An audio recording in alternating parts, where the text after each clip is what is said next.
पिछले लेक्चर में आपने देखा था कि इनर्ट पेयर इफेक्ट क्या होता है, उसके कॉन्सिक्वेंसेस क्या हैं और कॉम्पिटिटिव एग्ज़ाम में उससे रिलेटेड क्या क्या क्वेश्चंस पूछे जाते हैं, किस टाइप के क्वेश्चंस पूछे जाते हैं। आज के लेक्चर में हम P block elements, specially group 15 elements का, दैट इज़ नाइट्रोजन फैमिली के जनरल प्रॉपर्टीज़ की बात करेंगे। तो हम लेने जा रहे हैं general properties of nitrogen family. चलिए इस फर्स्ट स्लाइड में देखिए, नाइट्रोजन फैमिली में यूनोएट कौन कौन से मेंबर आते हैं। तो नाइट्रोजन आता है, फास्फोरस आता है, आर्सेनिक, एंटीमनी एंड बिस्मथ। इसमें से नाइट्रोजन और phosphorus they are typically non metal. क्या है ये? नॉन मेटल हैं। Arsenic and antimony they belongs to metalloids, ये मेटेलॉइड्स हैं। And bismuth is a metal. Bismuth क्या है? मेटल है। तो आप देख सकते हैं कि जैसे जैसे हम ग्रुप में टॉप टू बॉटम जाते हैं, मेटालिक कैरेक्टर इंक्रीज होता चला जाता है। चलिए देखते हैं स्लाइड में क्या लिखा है। Group 15 elements. Group 15 includes nitrogen, phosphorus, arsenic, antimony and bismuth. These elements are collectively called the elements of nitrogen family after the name of the first member of the group. आपको बताया गया कि इस group का जो first member है nitrogen है, इसलिए ग्रुप 15 एलिमेंट्स को हम सिंपली नाइट्रोजन फैमिली के एलिमेंट्स बोलते हैं। Clear? On moving top to bottom in group, metallic nature of these elements goes on increasing. जैसे जैसे हम top to bottom जाते हैं, इन elements का metallic nature increase होता जाता है। देखते हैं नेक्स्ट स्लाइड में। यहाँ पर आप देख सकते हैं कि nitrogen and phosphorus they are non metals, arsenic and antimony metalloids and bismuth is typically metal. क्या है बिस्मथ? मेटल है। तो जैसे जैसे हम टॉप टू बॉटम जा रहे हैं, मेटालिक नेचर इंक्रीज होता जा रहा है। नाइट्रोजन और फास्फोरस क्या हैं? नॉन मेटल हैं। Arsenic and antimony they are metalloids and bismuth is metal. तो metallic nature moving down the group में नीचे की ओर जाने पर बढ़ता जा रहा है, जैसा कि अदर ग्रुप में भी अपने को देखने को मिलता है। Here nitrogen and phosphorus are non metals, वही लिखा हुआ है जो ऑलरेडी बता चुका हूँ। Arsenic and antimony are metalloids while bismuth is a typical metal. All the elements of this group are polyatomic in nature. इस ग्रुप के सारे एलिमेंट्स पॉलीएटॉमिक नेचर के होते हैं। For example phosphorus is tetraatomic. Phosphorus कैसा होता है? टेट्राएटॉमिक होता है, P4 लिखते हैं। आगे चल करके हम फास्फोरस के एलोट्रॉप्स और उसके स्ट्रक्चर की भी बात करेंगे। Now, nitrogen is a diatomic gas while other members are solid at room temperature. जो फर्स्ट मेंबर नाइट्रोजन है वह एक डायटोमिक गैस है, जबकि अदर मेंबर्स रूम टेम्परेचर पर सॉलिड स्टेट में पाए जाते हैं। चलिए नेक्स्ट स्लाइड देखते हैं। Now, occurrence की बात कर रहे हैं। Molecular nitrogen comprises 78% by volume of the atmosphere. Atmosphere में by volume, you know, 78% क्या है? नाइट्रोजन है। यू नो सेकेंड पोजीशन पर ऑक्सीजन आता है, अबाउट 21% है एटमॉस्फेयर में, और थर्ड पोजीशन पर आर्गॉन आता है जो कि 1% के आसपास है, और फोर्थ पोजीशन पर एटमॉस्फेरिक गैसेस में कार्बन डाइऑक्साइड आता है, ओनली 0.03%। तो नाइट्रोजन बाय वॉल्यूम 78% है इन एटमॉस्फेयर। वही चीज लिखा है, molecular nitrogen comprises 78% by volume of the atmosphere. In earth crust it occurs as sodium nitrate, that is child saltpeter, and potassium nitrate KNO3 called Indian saltpeter. Competitive exam में आपसे पूछा जाता है कि चाइल्ड saltpeter क्या है और Indian saltpeter क्या है। तो child saltpeter that is sodium nitrate NaNO3 और Indian saltpeter that is potassium nitrate KNO3। ये दोनों कॉम्पिटिटिव एग्जाम में पूछे जाते हैं सिंपल टाइप के क्वेश्चंस में। तो अर्थ क्रस्ट में नाइट्रोजन एज सोडियम नाइट्रेट और पोटेशियम नाइट्रेट के फॉर्म में पाया जाता है, जिसमें सोडियम नाइट्रेट को हम चाइल्ड saltpeter बोलते हैं और पोटेशियम नाइट्रेट को हम इंडियन saltpeter बोलते हैं। Next, it is one of the major constituent of protein in plant and animals, plant और एनिमल्स में ये प्रोटीन्स का एक मेजर कॉन्स्टिट्यूएंट है। कौन?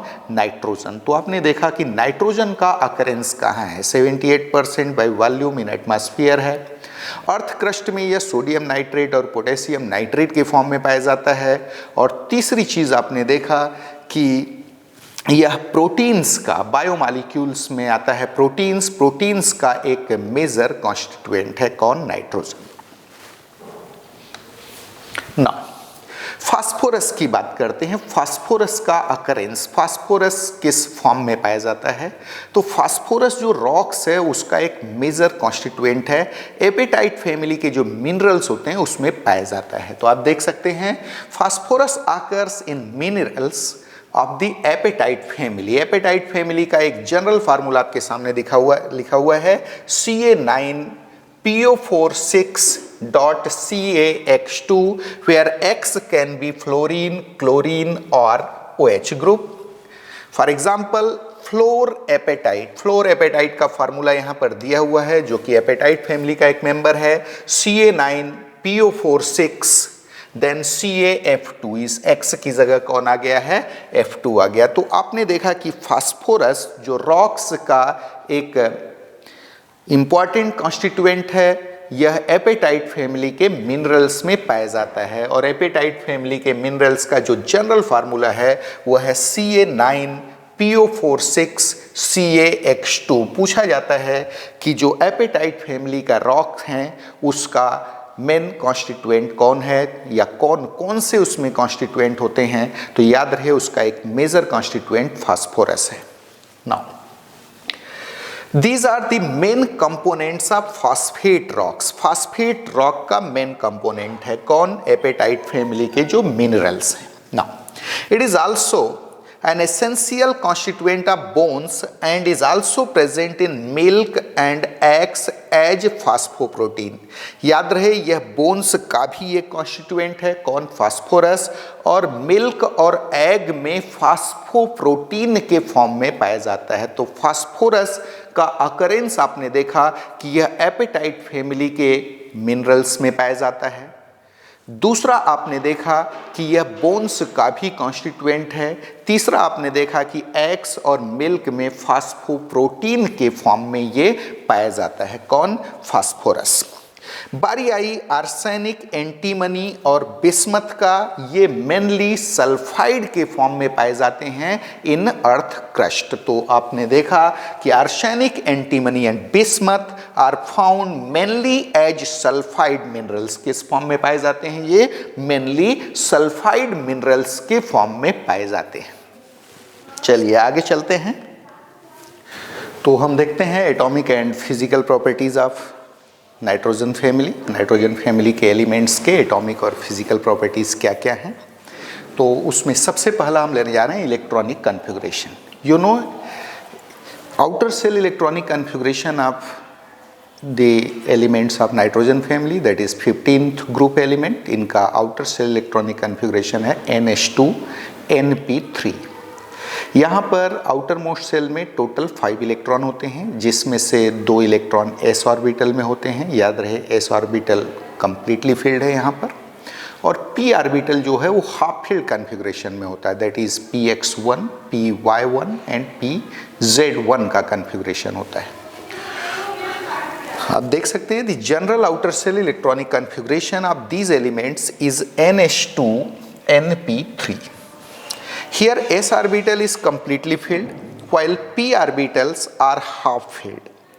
Thus these elements have extra stable electronic configuration and therefore have extra stability. आपने देखा कि इन एलिमेंट्स में एक्स्ट्रा स्टेबल इलेक्ट्रॉनिक कन्फिगरेशन होता है। आपको पीरियडिक टेबल वाले चैप्टर में बताया गया था कि जो हाफ फील्ड और फुल फील्ड कन्फिगरेशंस हैं of sub shells, they are more stable, they have extra stability. तो नाइट्रोजन फैमिली के जो एलिमेंट्स हैं उसमें जो पी सब सेल है वो हाफ फील्ड कन्फिगरेशन में है, यानी px, py और pz तीनों ऑर्बिटल में एक एक इलेक्ट्रॉन है, जिसके कारण यह एक्स्ट्रा स्टेबिलिटी रखता है, मोर स्टेबल कन्फिगरेशन होता है इन एलिमेंट्स का। Next, atomic and ionic radii की हम बात करते हैं। On moving top to bottom in group, जैसे जैसे हम ग्रुप में टॉप टू बॉटम जाते हैं, atomic that is covalent and ionic radii goes on increasing. It is because of the addition of new cells one by one. Here a considerable increase in covalent radius is observed from nitrogen to phosphorus, but it is very small for arsenic to bismuth. It is because of the insignificant screening effect of intervening electrons of d and f orbitals in heavier elements. तो आपको बताया गया कि जब हम nitrogen family में top to bottom जाते हैं तो atomic size specially covalent radius increase होता चला जाता है। क्यों बढ़ता है? तो उसका रीज़न है हर बार एक नया सेल ऐड होता जाता है, नया सेल ऐड होगा तो नेचुरल है कि एटॉमिक साइज बढ़ेगी। यहाँ पर सबसे खास बात यह है कि नाइट्रोजन से फास्फोरस तक तो एटॉमिक साइज तेजी से इंक्रीज होता है, लेकिन फास्फोरस के बाद यानी phosphorus then arsenic then antimony then bismuth, phosphorus से बिस्मथ तक जो इंक्रीज इन एटॉमिक साइज की रेट होती है वह रिलेटिवली लेशर होती है, बहुत ज़्यादा इंक्रीज एटॉमिक साइज में देखने को नहीं मिलता। इसका रीज़न है जो इंटरवेनिंग डी और एफ ऑर्बिटल्स के इलेक्ट्रॉन्स आते हैं वो अच्छी स्क्रीनिंग नहीं करते, अच्छी स्क्रीनिंग नहीं करते तो नेचुरल है आउटर सेल के इलेक्ट्रॉनों पर न्यूक्लियर अट्रैक्शन बढ़ता जाएगा, न्यूक्लियर अट्रैक्शन बढ़ेगा तो आउटर सेल के इलेक्ट्रॉन न्यूक्लियस की ओर खींचते जाएंगे। तो आपने देखा कि इनसफिशिएंट स्क्रीनिंग के कारण, किसकी इनसफिशिएंट स्क्रीनिंग? तो डी और एफ ऑर्बिटल्स के इलेक्ट्रॉनों की। तो डी और एफ ऑर्बिटल के इलेक्ट्रॉनों के इनसफिशिएंट स्क्रीनिंग के कारण फास्फोरस टू बिस्मथ जो इंक्रीज इन एटॉमिक साइज की रेट होती है वह रिलेटिवली लेशर होती है। कॉम्पिटिटिव एग्जाम में ये पूछा जाता है कि increase in atomic size from phosphorus to bismuth क्यों रिलेटिवली लेशर होता है? तो answer is it is because of insufficient screening effect of intervening electrons of d and f orbitals. आपको ऑलरेडी पिछले लेक्चर में मैंने बताया था कि इस ब्लॉक में यानी पी ब्लॉक में सबसे ज्यादा अगर कोई इफेक्ट प्रोनाउंस्ड है तो वह है इनर्ट पेयर इफेक्ट। तो यहां पर भी आपने देखा। आगे चलते हैं, हम नेक्स्ट स्लाइड लेते हैं। नाउ आयोनाइजेशन एंथैल्पी क्या होता है? आयोनाइजेशन एंथैल्पी आपको मालूम है किसी भी एटम के गैसियस फेज में आउटर मोस्ट सेल से, किसी आइसोलेटेड एटम कोई हो गैसियस फेज में हो, उसके आउटर मोस्ट सेल से एक इलेक्ट्रॉन बाहर निकालने के लिए जो एनर्जी लगती है उसे हम क्या बोलते हैं? Ionization energy. और जो चेंज इन एंथैल्पी होती है इस प्रोसेस में उसे हम नाम देते हैं आयोनाइजेशन एंथैल्पी। तो आपने देखा था कि इन एलिमेंट्स में आउटर सेल में एस सब सेल जो है वो फुल फिल्ड है और पी सब सेल में px, py और pz ऑर्बिटल जो हैं वो सभी हाफ फील्ड हैं। तो नेचुरली ये एक्स्ट्रा स्टेबिलिटी वाला इलेक्ट्रॉनिक कॉन्फ़िगरेशन रखता है, इसलिए यहाँ से इलेक्ट्रॉन निकालने के लिए रिलेटिवली ज़्यादा एनर्जी लगती है। इनकी आयोनाइजेशन एंथैल्पी रिलेटिवली ज़्यादा होती है। आप देखेंगे कि जो नाइट्रोजन फैमिली के एलिमेंट्स हैं उनकी आयोनाइजेशन एंथैल्पी एक्सेप्शनली इसके बाद जो फैमिली है दैट इज ऑक्सीजन फैमिली के एलिमेंट्स उनसे ज़्यादा आपने को मिलती है। देखिए यहाँ पर ionisation enthalpy goes on decreasing on moving down the group. जैसे जैसे हम ग्रुप में नीचे की ओर जाते हैं आयोनाइजेशन एंथैल्पी डिक्रीज होती है। क्यों भाई? क्योंकि एटॉमिक साइज इंक्रीज होती जा रही है। It is due to gradual increase in atomic size down the group.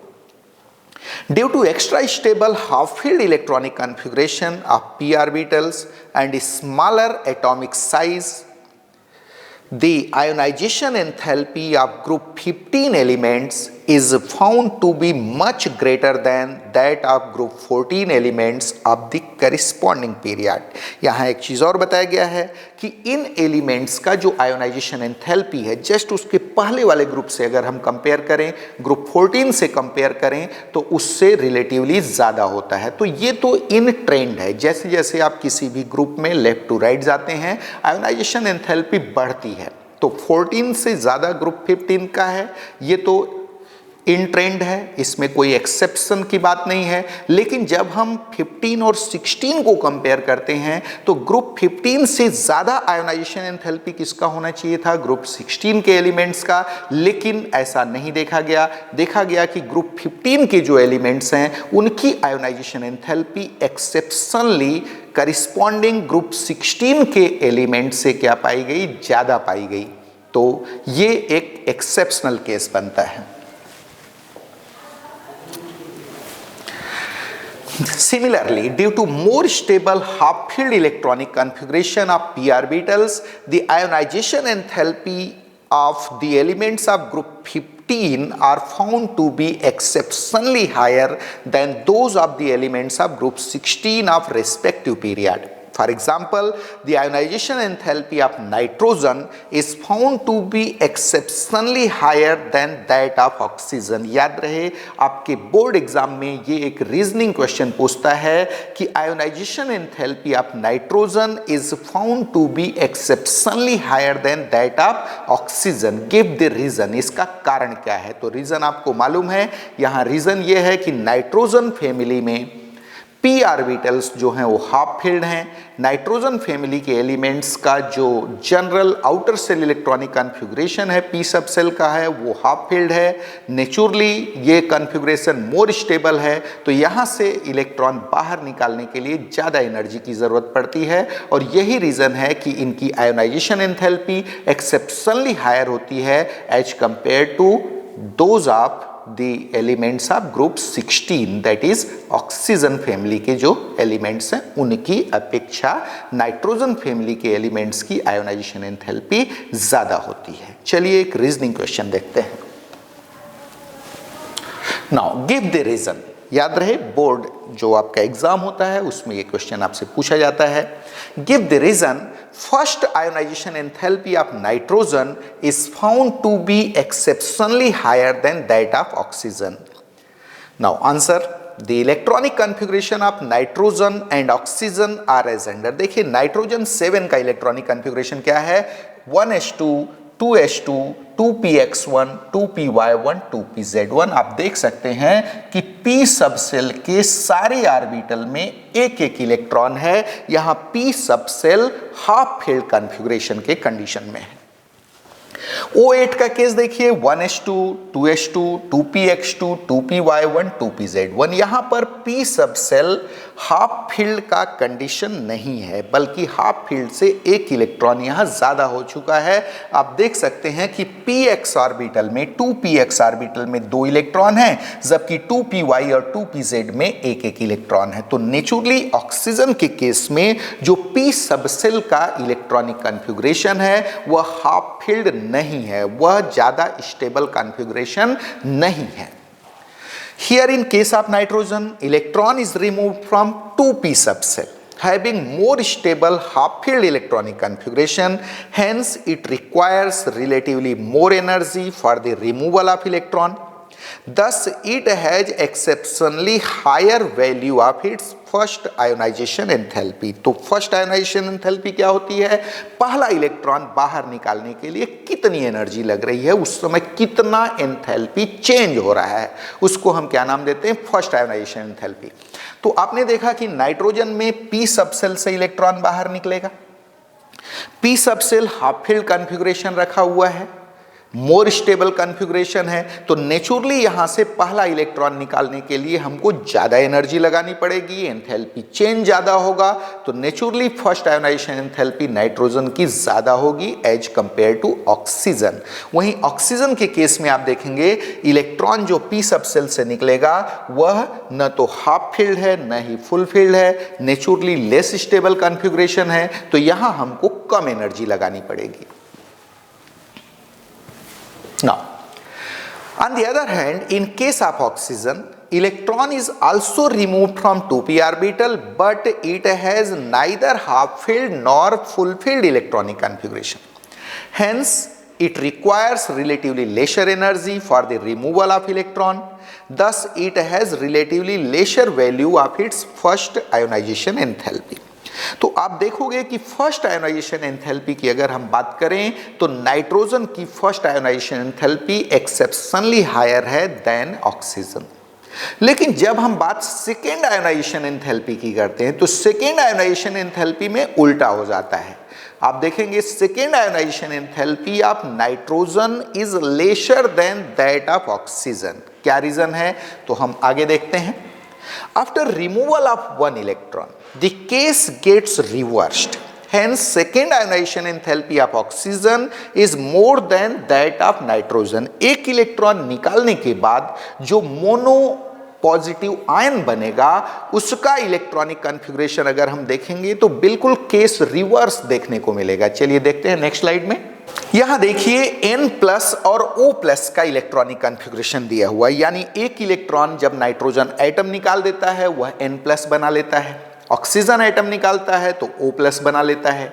ये जो मोनोपॉजिटिव आयन बने हैं उनका इलेक्ट्रॉनिक कॉन्फ़िगरेशन देखिए।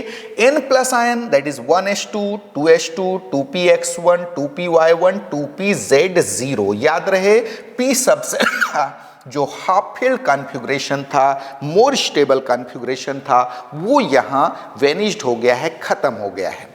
ठीक है, वहीं O+ का केस देखेंगे, ये हो गया 1s2 2s2 2px1। याद रहे पहले एटम में 2px2 हुआ करता था, अब हो गया 2px1 2py1 2pz1। आप देख सकते हैं कि O+ में जो p सबसेल है अब हाफ फील्ड कॉन्फ़िगरेशन गेन कर लिया है, तो नेचुरली ये मोर स्टेबल कॉन्फ़िगरेशन है।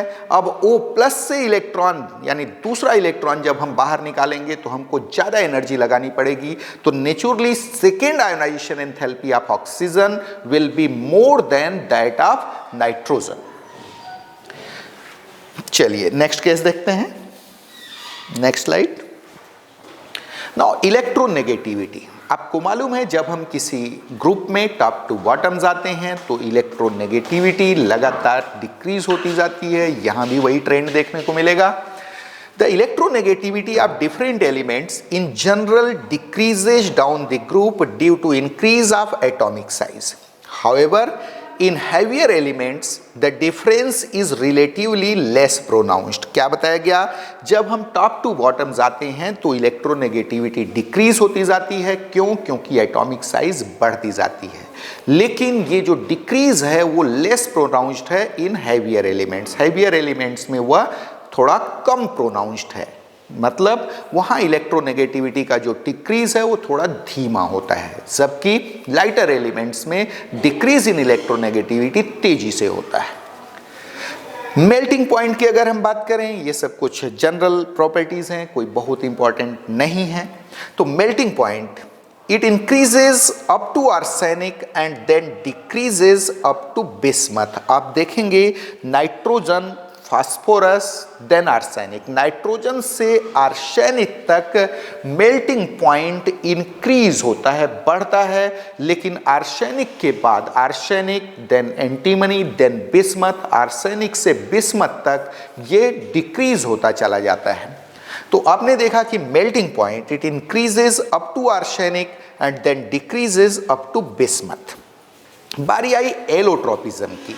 एलोट्रोपिज्म क्या होता है, तो जब कोई एलिमेंट एक से अधिक फॉर्म में पाया जाता है तो उसे हम क्या बोलते हैं, एलोट्रॉप्स बोलते हैं। उस एलिमेंट का एलोट्रॉप्स, जो अलग अलग फॉर्म है उसके, और एलोट्रॉप्स जो भी एलिमेंट शो करता है इस फेनोमेना को हम नाम देते हैं एलोट्रोपिज्म। तो आपने क्या देखा, what is allotropism? That is existence of an element into two or more forms having different physical properties but same chemical properties. Allotropes के केमिकल प्रॉपर्टीज आप देखेंगे सेम मिलेंगे, लेकिन फिजिकल प्रॉपर्टीज में डिफरेंसेस मिलेंगे।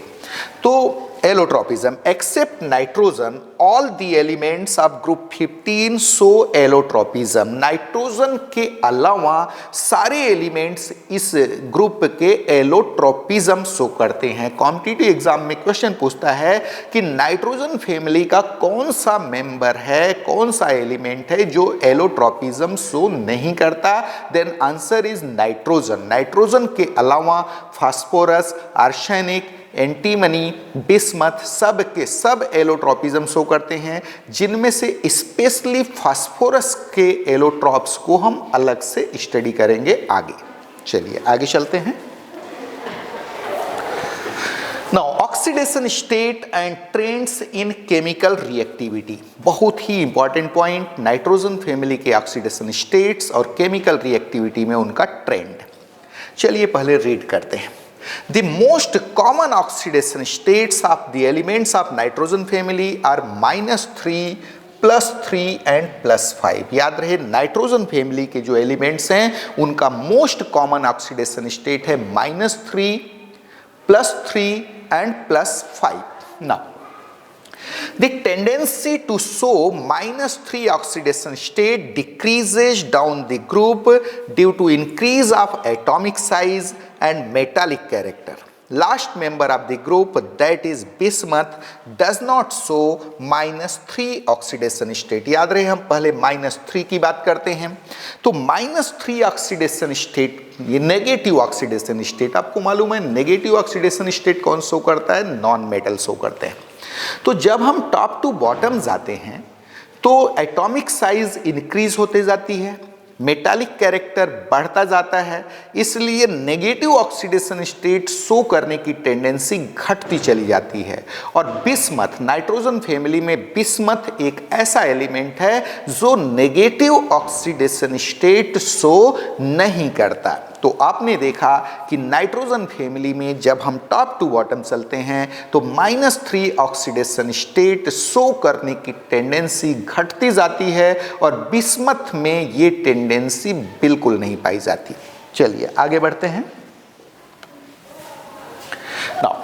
Nitrogen exhibits -3 oxidation state in its hydride and halides. Nitrogen अपने hydride और halide में -3 का ऑक्सीडेशन स्टेट शो करता है। जैसे NH3 में नाइट्रोजन का ऑक्सीडेशन स्टेट -3 है, NCl3, NBr3 में नाइट्रोजन का ऑक्सीडेशन स्टेट क्या है, -3 है। लेकिन अगर हम बात करें NF3 का, कॉम्पिटिटिव एग्जाम में क्वेश्चन पूछता है NF3 में नाइट्रोजन का ऑक्सीडेशन स्टेट क्या है, तो याद रहे in this case phosphorus, nitrogen से कहीं ज्यादा इलेक्ट्रोनेगेटिव कौन है, फ्लोरीन है। तो नेचुरली फ्लोरीन पर नेगेटिव चार्ज आएगा और नाइट्रोजन पर पॉजिटिव चार्ज आएगा।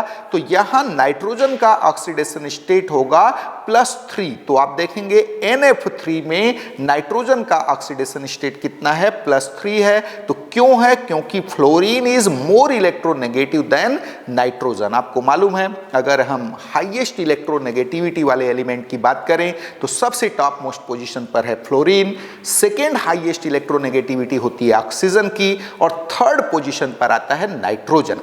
तो नाइट्रोजन से कहीं ज्यादा इलेक्ट्रोनेगेटिविटी किसकी है, फ्लोरीन की। तो नेचुरली फ्लोरीन के ऊपर नेगेटिव चार्ज आएगा और नाइट्रोजन के ऊपर कौन सा चार्ज आएगा, पॉजिटिव चार्ज आएगा। तो NF3 में नाइट्रोजन का जो ऑक्सीडेशन स्टेट होगा वह +3 होगा। Along with +3 and +5 oxidation states, it also exhibit +1, +2 and +4 oxidation states in its oxide। याद रहे नाइट्रोजन की बात चल रही थी, नाइट्रोजन -3 ऑक्सीडेशन स्टेट के साथ साथ यह +3 और +5 का ऑक्सीडेशन स्टेट तो शो करता ही है, उसके साथ +1, +2 और +4 का ऑक्सीडेशन स्टेट भी शो करता है। यानी नाइट्रोजन -3, +1, +3, +4 और +5 ये सारे ऑक्सीडेशन स्टेट शो करता है इन ऑक्साइड्स। आगे चल करके हम ऑक्साइड्स ऑफ नाइट्रोजन के लिए एक अलग ही पूरा लेक्चर लेंगे, तो वहां पर हम देखेंगे कि नाइट्रोजन के जो डिफरेंट ऑक्साइड्स हैं उसमें नाइट्रोजन का ऑक्सीडेशन स्टेट क्या क्या है। तो आपने देखा कि along with +3 and +5 oxidation states, it also exhibits +1, +2 and +4, यानी +1, +2, +3, +4, +5 ये सारे ऑक्सीडेशन स्टेट शो करता है कौन? Nitrogen along with -3 oxidation state. In hydrazoic acid, बड़ा ही स्पेसिफिक केस है, N3H हाइड्रोजोइक एसिड में नाइट्रोजन का ऑक्सीडेशन स्टेट क्या होता है?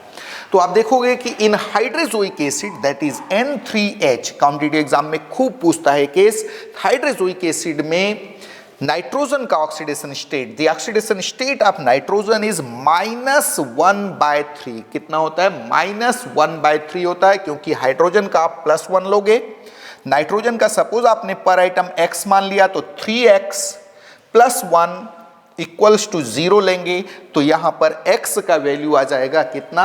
-1/3। तो हाइड्रोजोइक एसिड में नाइट्रोजन का ऑक्सीडेशन स्टेट कितना होता है? -1/3 होता है। चलिए आगे देखते हैं, नेक्स्ट स्लाइड।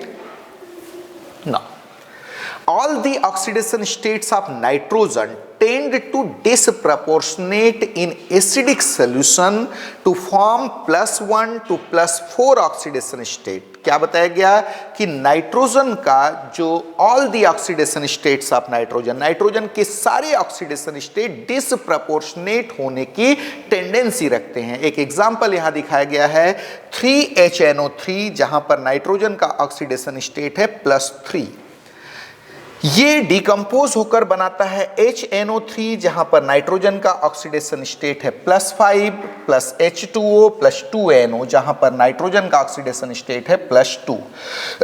आपको मालूम है डिस्प्रपोर्शनेशन क्या होता है? जब एक ही एलिमेंट का ऑक्सीडेशन स्टेट बढ़ भी रहा हो और घट भी रहा हो, तो उसे हम क्या नाम देते हैं? डिस्प्रपोर्शनेशन नाम देते हैं। यानी एक ही एलिमेंट ऑक्सीडाइज भी हो रहा हो, उसका ऑक्सीडेशन नंबर बढ़ रहा हो, साथ में रिड्यूस भी हो रहा हो, उसका ऑक्सीडेशन नंबर घट रहा हो, तो इसे हम क्या नाम देते हैं? डिसप्रपोर्शनेशन नाम देते हैं। इस रिएक्शन में आप देख सकते हैं HNO2 में नाइट्रोजन का ऑक्सीडेशन स्टेट था +3, ये डिकम्पोज होकर इन एसिडिक मीडियम डिकम्पोज होकर बनाया HNO3, जहां ऑक्सीडेशन स्टेट बढ़ गया है, +5 हो गया है, साथ में बनाया नाइट्रिक ऑक्साइड NO, जहां ऑक्सीडेशन स्टेट +3 से घटा है, दैट इज +2 हो गया है। तो नेचुरल है, ये रिएक्शन क्या कहलाएगा? डिसप्रपोर्शनेशन कहलाएगा। आपने देखा कि all the oxidation states of nitrogen, कौन कौन सा ऑक्सीडेशन स्टेट शो करता है नाइट्रोजन? तो आपने देखा था -3, +1, +2, +3, +4, +5, ये सारे ऑक्सीडेशन स्टेट शो करता है।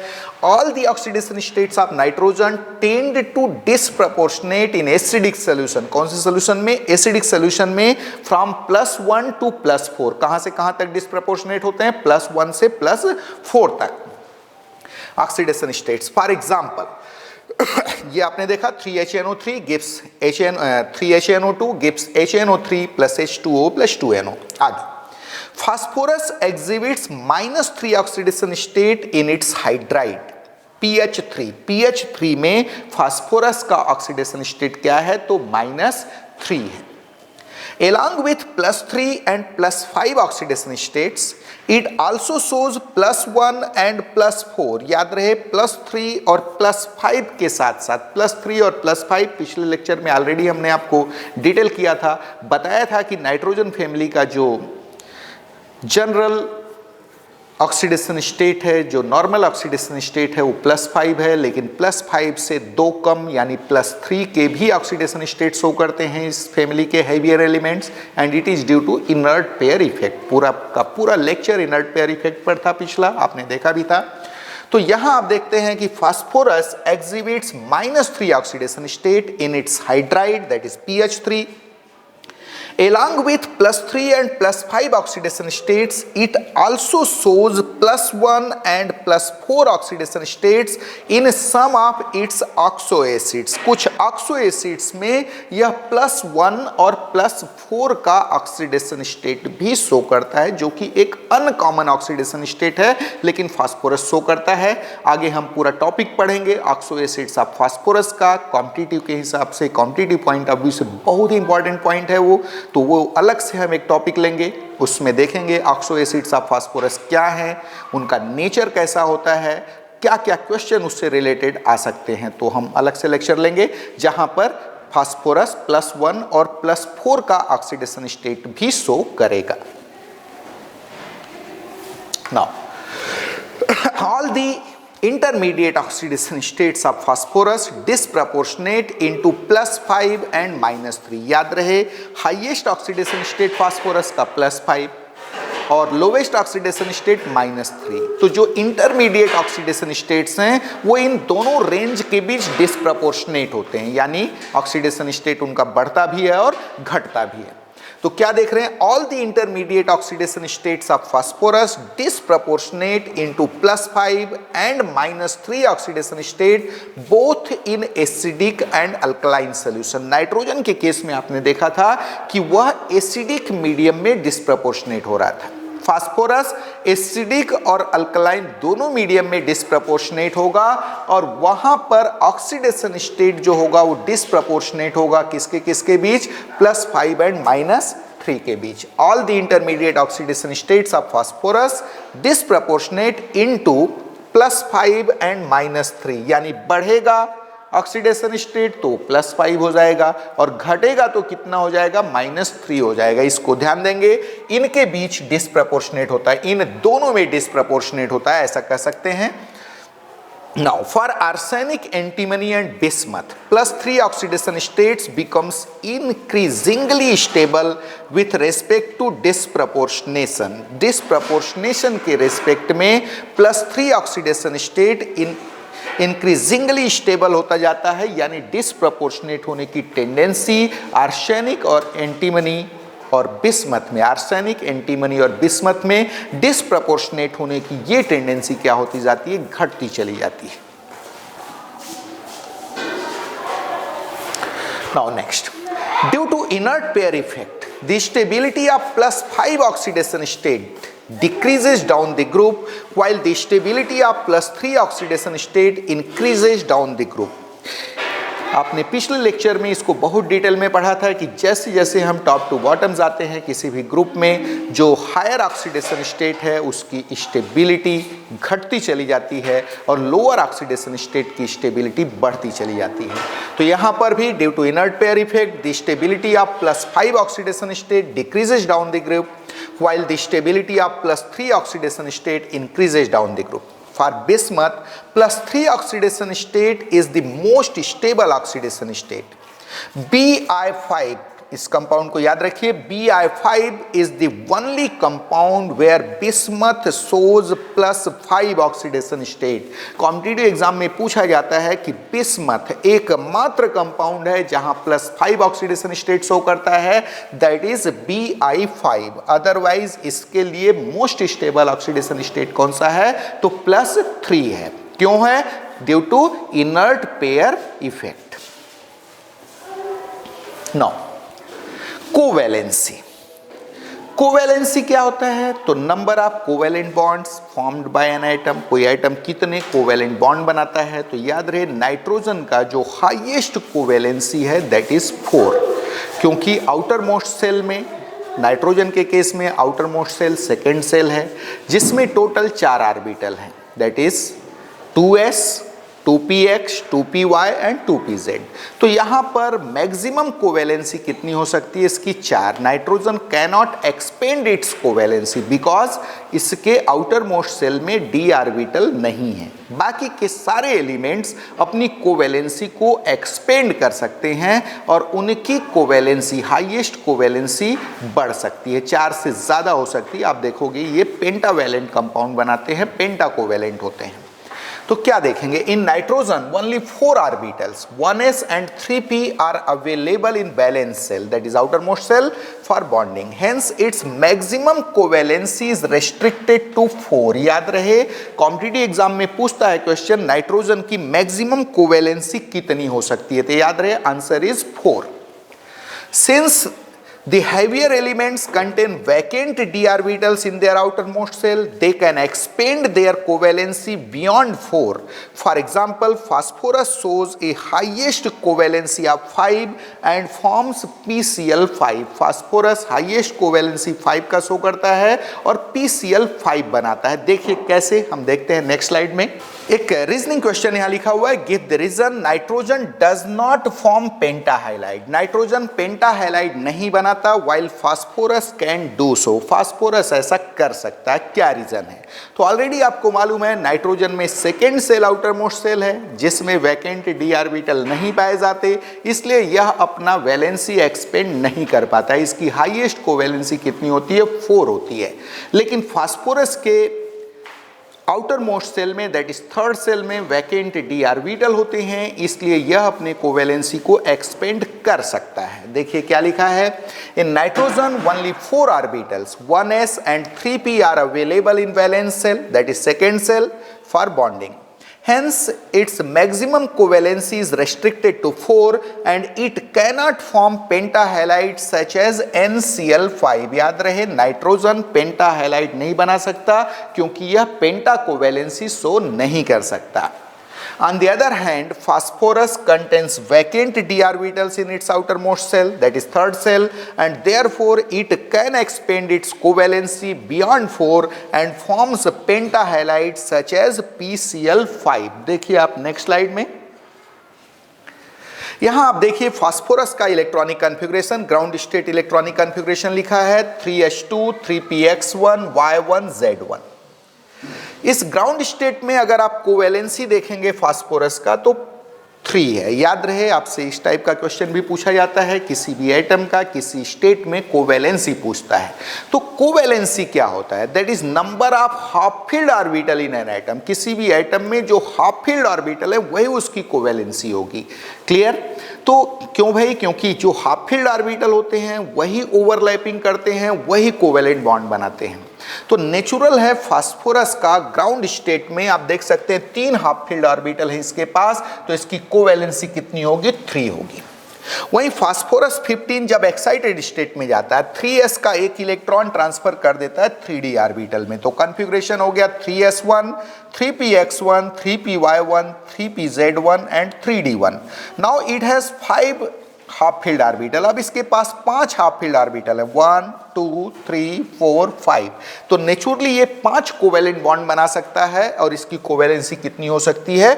5 हो सकती है। तो फास्फोरस अपनी कोवैलेंसी एक्सपेंड कर लेता है by excitation of electron from 3s orbital to vacant 3d orbital. But ऐसा नहीं कर सकता कौन?